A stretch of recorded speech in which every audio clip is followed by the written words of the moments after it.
Assalamualaikum warahmatullahi wabarakatuh dan salam sejahtera. Bertemu lagi kita dalam Sains Tingkatan 2. Jadi pada hari ini kita akan meneruskan pembelajaran kita tentang bab 2 ekosistem bagi subtopik 2.2 kita nutrien dalam ekosistem. Okey, jadi seperti biasa kita hendaklah tahu terlebih dahulu apakah standard pembelajaran yang akan dicapai pada hari ini. Jadi standard pembelajaran yang pertama pada hari ini ialah menghuraikan dan berkomunikasi mengenai peranan benda hidup dalam kita oksigen dan kita karbon dalam ekosistem. Yang kedua, mewajarkan peranan organisma dalam kita air suatu ekosistem. Dan yang ketiga adalah menyelesaikan masalah apabila terdapat gangguan ke atas sekitaran disebabkan oleh aktiviti manusia. Sekarang kita akan tengok kita nutrien dalam ekosistem kita. Jadi pada subtopik yang sebelum ni kita dah belajar tentang aliran tenaga dalam ekosistem. Jadi dekat situ kita faham bahawa pemindahan nutrien atau tenaga ni dia berlaku secara berterusan. Apabila satu organisma dia makan organisma lain, jadi tenaga dan nutrien tu dipindahkan secara berterusan dalam ekosistem kita melalui jaringan pemakanan yang sebelum ni kita belajar sebagai siratan makanan dan rantai makanan. Jadi pada akhirnya semua nutrien dan tenaga tu tadi akan dikembalikan semula ke persekitaran oleh pengurai untuk digunakan semula.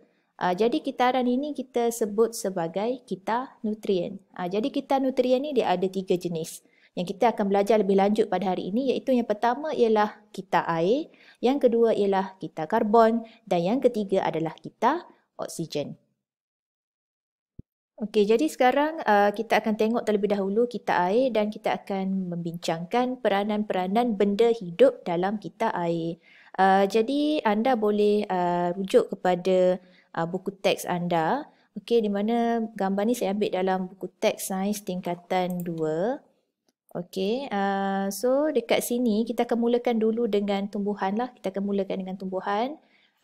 Jadi tumbuhan ni dia ada akar. Jadi akar dia tu akan menyerap air.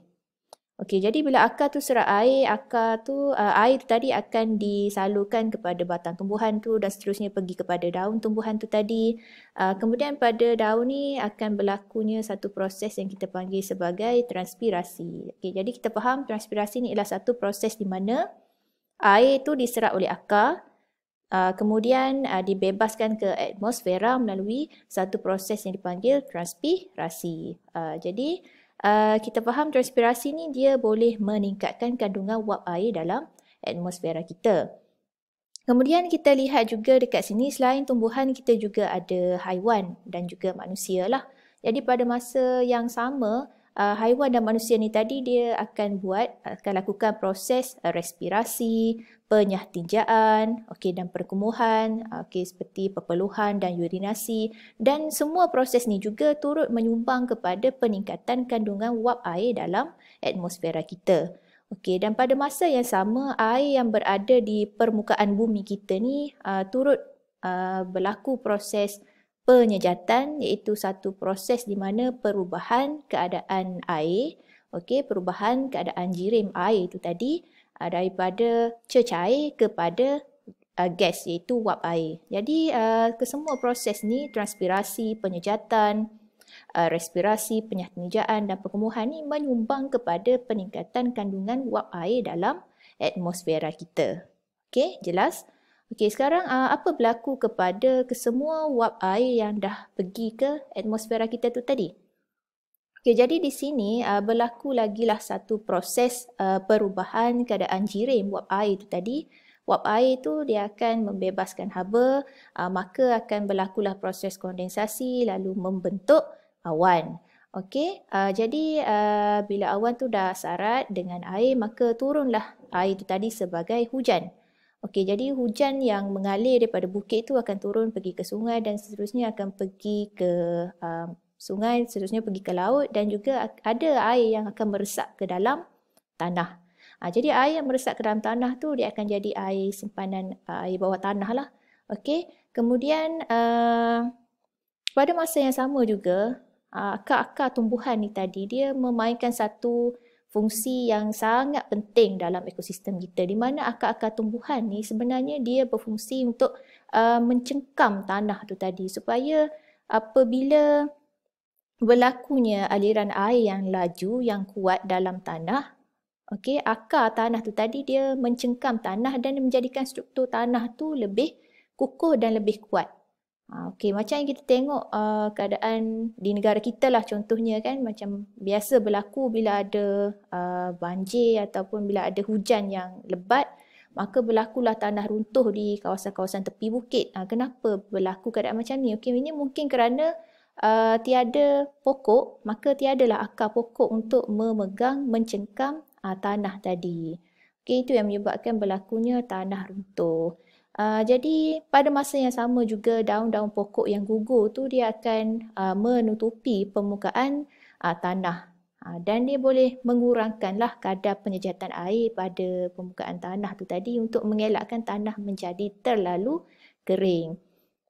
Jadi kita boleh faham kat sini kesemua proses ni, okey, dia seperti satu kitaran, satu cycle, dan proses ini dia berlaku secara berterusan. Okey, boleh faham?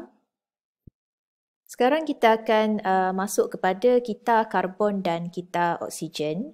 Okey, kita akan mulakan dengan gas oksigen dalam atmosfera kita lah. Jadi dekat sini kita boleh tengok gas oksigen ni sangat penting, di mana gas oksigen ni akan digunakan oleh haiwan dan juga tumbuhan untuk proses respirasi. Jadi pada masa yang sama juga oksigen juga turut diguna oleh ejen-ejen pengurai seperti bakteria dan kulat, okey, untuk menguraikan haiwan-haiwan dan juga tumbuhan yang mati itu tadi. Okey, jelas ya. Jadi kita faham kat sini oksigen digunakan oleh haiwan dan tumbuhan bagi melakukan proses respirasi dan juga digunakan oleh ejen pengurai untuk melakukan proses perebutan. Jadi kesemua proses ni respirasi oleh haiwan, respirasi oleh tumbuhan, perebutan oleh pengurai, dia akan membebaskan sejenis gas yang kita panggil sebagai karbon dioksida. Jadi sekarang karbon dioksida yang ada dalam atmosfera kita ni akan digunakan oleh tumbuhan. Okey, kerana tumbuhan kita dah tahu kan, tumbuhan ni dia memerlukan karbon dioksida untuk menjalankan proses fotosintesis. Di mana proses fotosintesis ni adalah proses di mana tumbuhan dia buat makanan dia sendiri. Okey, jadi yang bagusnya fotosintesis ni dia akan bebaskan oksigen. Jadi kita faham kat sini fotosintesis adalah satu proses yang menggunakan karbon dioksida dan membebaskan oksigen ke atmosfera. Jadi oksigen yang dah dibebaskan tadi pula akan digunakan semula oleh haiwan, tumbuhan dan ejen pengurai dan seterusnya pun macam itulah. Okey, kalau kita tengok kat sini dia macam membentuk satu kitaran, satu cycle yang bergabung di antara kita karbon dan kita oksigen, menunjukkan betapa pentingnya tumbuhan kepada kita. Okey, betapa penting tumbuhan kepada kita, dan tumbuhan juga dia memerlukan kita dan juga haiwan. Okey, kita sebenarnya saling memerlukan di antara satu sama lain. Okey, sekarang kita akan masuk kepada aktiviti-aktiviti manusia yang mengganggu kita nutrien. Okey, jadi dekat sini kita boleh senaraikan ada 3 lah aktiviti yang selalu mengganggu kita nutrien kita. Iaitu yang pertama adalah penebangan hutan yang tidak terkawal, yang kedua pembakaran bahan api fosil, dan yang ketiga ialah penggunaan sumber air secara berlebihan. Okey, jadi kenapa aktiviti-aktiviti ini boleh mengganggu kita nutrien kita? Okey, kita ambil contoh penebangan hutan yang tidak terkawal. Jadi bila kita menebang hutan secara tidak terkawal ataupun kita panggil juga sebagai penyah hutanan, dia akan menyebabkan berlakunya peningkatan gas karbon dioksida dalam atmosfera kita. Dan bila meningkatnya gas karbon dioksida, kurangnya pokok, maka kuranglah oksigen yang dibebaskan oleh pokok. Dan pada masa yang sama, penyusutan kawasan tadahan air, sebab hutan ni dia macam kawasan tadahan air kita. Jadi kalau kita tebang hutan, maka kita sebenarnya telah memusnahkan kawasan tadahan air kita sendiri. Okey? Kemudian pembakaran bahan api fosil ni pula, contohnya seperti petroleum yang kita isi dalam kenderaan kita tu kan, okey, apa lagi, arang batu, gas asli, itu semua sebenarnya dia boleh menyumbang kepada peningkatan gas karbon dioksida.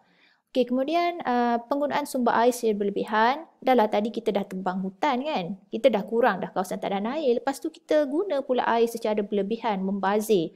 Inilah yang akan menyebabkan berlakunya masalah kepada kita tadi, di mana masalah yang sering berlaku iaitu kekurangan bekalan air.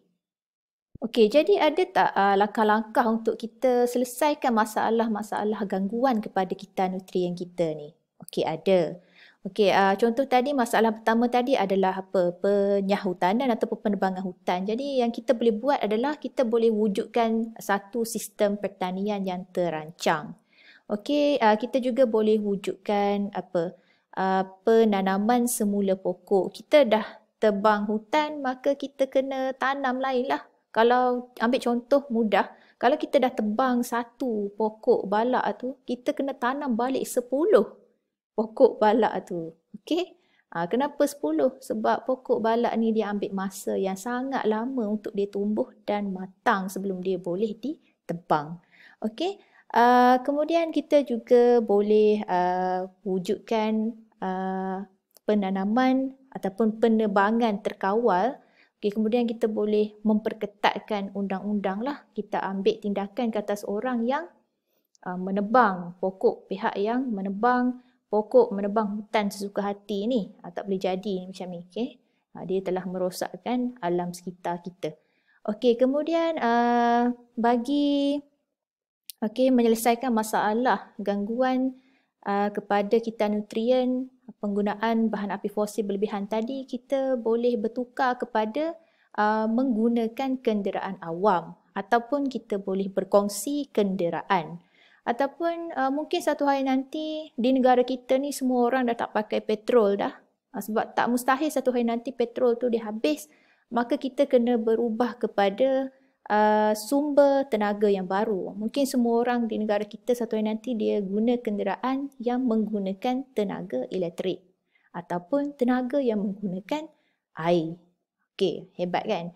Okey, kemudian bagaimana nak elakkan ataupun nak kurangkanlah masalah bekalan air yang kurang tadi, yang penggunaan air yang berlebihan tadi. Okey, jadi kita kena alert dengan perkara ni, tak boleh membazir air dan kita juga boleh menyimpan air untuk menyimpan air hujan untuk kegunaan harian. Okey, so air hujan tu kita boleh guna untuk buat apa? Mungkin basuh kereta, mungkin kita boleh guna air hujan tu tadi untuk siram pokok dan sebagainya. Sebenarnya banyak guna. Okey, jadi kita telah pun habis membincangkan subtopik 2.2. Okey, 2.2 iaitu kita nutrien dalam ekosistem. Jadi tibalah masa untuk anda menjawab soalan. Jadi soalan pertama, nyatakan 3 jenis kita nutrien. Tadi kita dah belajar iaitu apa? Kita air, kita karbon dan kita oksigen. Okey, soalan 2, namakan proses yang menggunakan karbon dioksida dan mengembalikan oksigen ke atmosfera. Apa tadi nama proses tu? Okey, ya. Proses tu ialah fotosintesis.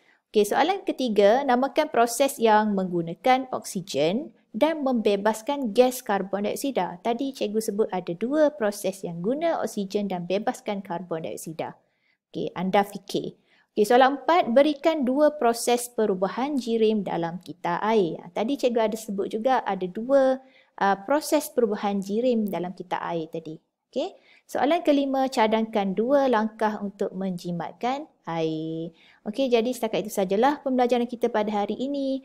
Kita bertemu lagi dalam pembelajaran berikutnya. Selamat belajar. Assalamualaikum warahmatullahi wabarakatuh.